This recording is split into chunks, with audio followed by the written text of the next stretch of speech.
back to more of the Tony Tone Show on Muscatine's Vintage Sound, 93.1. 7:29 on Friday. Thanks for listening. Tonight on ABC, there is a show that I know that you're watching. If you're not, you need to. Dr. Ken is hilarious, and the star of the show, Jeong. He's back for his third appearance on the radio show. Ken, how you doing, buddy? Fine. How are you doing? I'm so good. It's your third time on the show, and at this point, Ken, you should just move to the state of Iowa already, okay? Yeah, I'm filling in for a shift. I'll be like the fill-in replacement, you know, the fill-in guy. You could totally morning drive guy. Yeah, you could totally handle the ropes here at the Tony Tone Show just fine, buddy. I know you. Yeah, can. I think I could. Yeah. Just visibility traffic is about 85%. It's pretty much 85% everywhere. You know, give or take 15%, which means it's 100%. Yeah, we got everything. That's it for the traffic weather. It's anywhere from sunny to rainy. Yeah, I think I pretty much got it. You nailed it. I mean, the only difference is that I'm like 6'5", 300 pounds, and you're like 6'10", 5'8", right. 5'7". Yeah. I think if you reverse some digits, you know. Yeah, then yeah, I think so. How you been, buddy? It's so good to talk to you again. Things are going well, obviously, right? Oh yeah. No, we got this final 3 episodes of the season coming up. This is the first of 3, and we have Dave's sex talk that's coming up tonight. Oh man, which is great. So Ken holds off on giving Dave the talk, about the birds and the bees. Like falls asleep like spontaneously, like he has got some sort of narcolepsy, and he basically in very classic Jeong style. You know what I mean? It's just so. I think that's what we learned. What separates it. You know, a lot of it's me doing it and then putting off on the talk, and then not. And then there's always a little twist on Dr. Ken where Ken and Allison go out and Julie, the resident, babysits for us and. Dave basically the whole episode asks, is sex just for making a baby?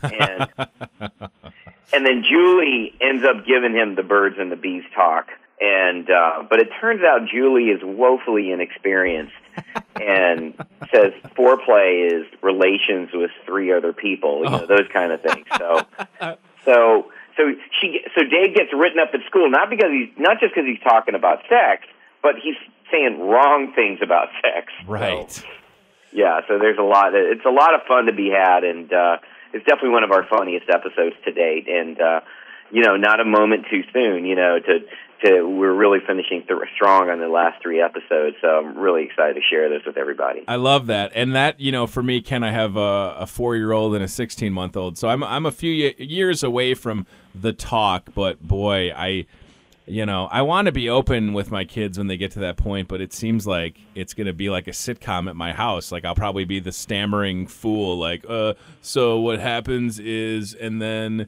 yeah. I mean, it's an important conversation that you have to have, though. I think every parent nowadays, including myself, goes think, I want to be very open, and then, and that's the right intent, but by the time it happens, you have to use discretion, I mean, I'm the guy from the Hangover that was jumped out naked out of a trunk, 7 years ago. And then now that my kids are 8 going on 9 next month, I don't like to talk about the Hangover. You know what I mean? I really don't. Yeah. Because, and I was never that guy 7 years ago. So it's really fitting, it's very fitting that I'm doing a family sitcom while my kids are growing up, because it does reflect kind of where I am in my own life. It's really weird like that, because when they're newborn kids, they're not going to know, and right. I still feel like I can do whatever I want. Yeah. And now as they're about to enter almost a decade years old, I'm like, no, I got to be, even I'm more self-aware, So are Mr. they Chow, for God's sake? Right. You know what I mean? So Mr. Chow is not a guy that you want at your house ever, right? No, not at all. Not at all. It's yeah. And if you had interviewed me 7 years ago, I would not be saying that. Right. I'd be like, I don't know what you're talking about, stupid. I'd be like. So with the kids getting close to being 9, Ken, do they watch Dr. Ken? Yeah. they do. And I think that's the coolest thing is that they come to the tapings. Not only do they watch it every week, 8:30 Friday, 8 p.m. 8:30 Friday, ABC, 7:30 Central. But they come to the tapings, and it's really cool on so many levels. I really think timing is everything in life, and to be doing a project that you can share, day in, day out with your family is really cool. I agree. Like for me, being in radio, my son just turned 4, and he just this morning, my wife was driving him to daycare, and my 4-year-old Ken thinks that when I'm not talking on the radio, and this is true, he thinks I'm pooping all the time.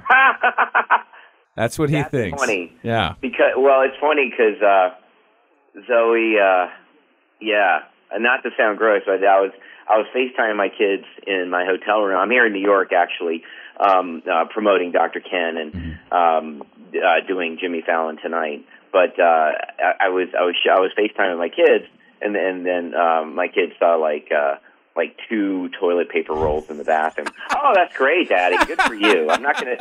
I'm just gonna leave it there, in the morning for you. Oh, that's good. That's good. It's just enough for you, basically. Oh my gosh! So you're on Fallon tonight, and obviously we know that Dr. Ken is coming back, right? Well, right now we're still waiting, fingers crossed on everything. So everything is just kind of, in the world of television. In the world of television, you can't take anything for granted, and that's the way. Right. That's honestly the way I've looked at it. You're looking at a guy that was on Community for 6 years, right. every year. So every year, you're always just grateful to work. So to me, this has just been the best year creatively, of my career because of all the different hats I've been wearing all season, like EP, writer, even editor. And then not only and as well as lead actor. So it's just been the most amazing year of my career, to be honest. It really has. Ken, I'll tell you this. I mean, you do such a good job getting the word out about this show, and then the show is great, and it's funny, and it's smart, and it's compelling. So ABC would be foolish to not renew this right away. Well, you're too kind, and I'm just so grateful for the fans and ABC and Sony for just being supportive, and they're incredibly supportive of the show. I mean, it's really nice to. We do have a lot of love, a lot of goodwill, from everybody, whether it's internally or and most importantly, of the public. I think so. To privately and publicly have goodwill is a good thing, absolutely. Well, we're going to watch it tonight, 7:30 Central, ABC, Dr. Ken, new episode, 3 left for the season, and then see Ken on Fallon tonight, which is very cool. If only we could get a shout-out for Iowa. I won't hold you to it, but that would be amazing. Yeah, if you don't hear a shout-out to Iowa, then honestly, they've cut it, and to me, I don't know if it's a caucus bias or what. I don't know, whatever. It's Jimmy's announcer, Steve, is from Iowa originally, so there's Higgins? Oh, yeah. I didn't know that. That's awesome. Higgins is totally an Iowa guy, and I tried to get him on the show, so maybe put in the good word for me while you're there, okay? Yeah, I should. Yes, absolutely. That's awesome. Ken Jeong, I love you, buddy. I wish you nothing but success. The show's so great. Dr. Ken tonight on ABC, and we'll see you on Jimmy Fallon. Have a great weekend, buddy, okay? Thanks. You too, man. Much love to your family. All right, Ken. Take care, buddy. Bye. All right, brother.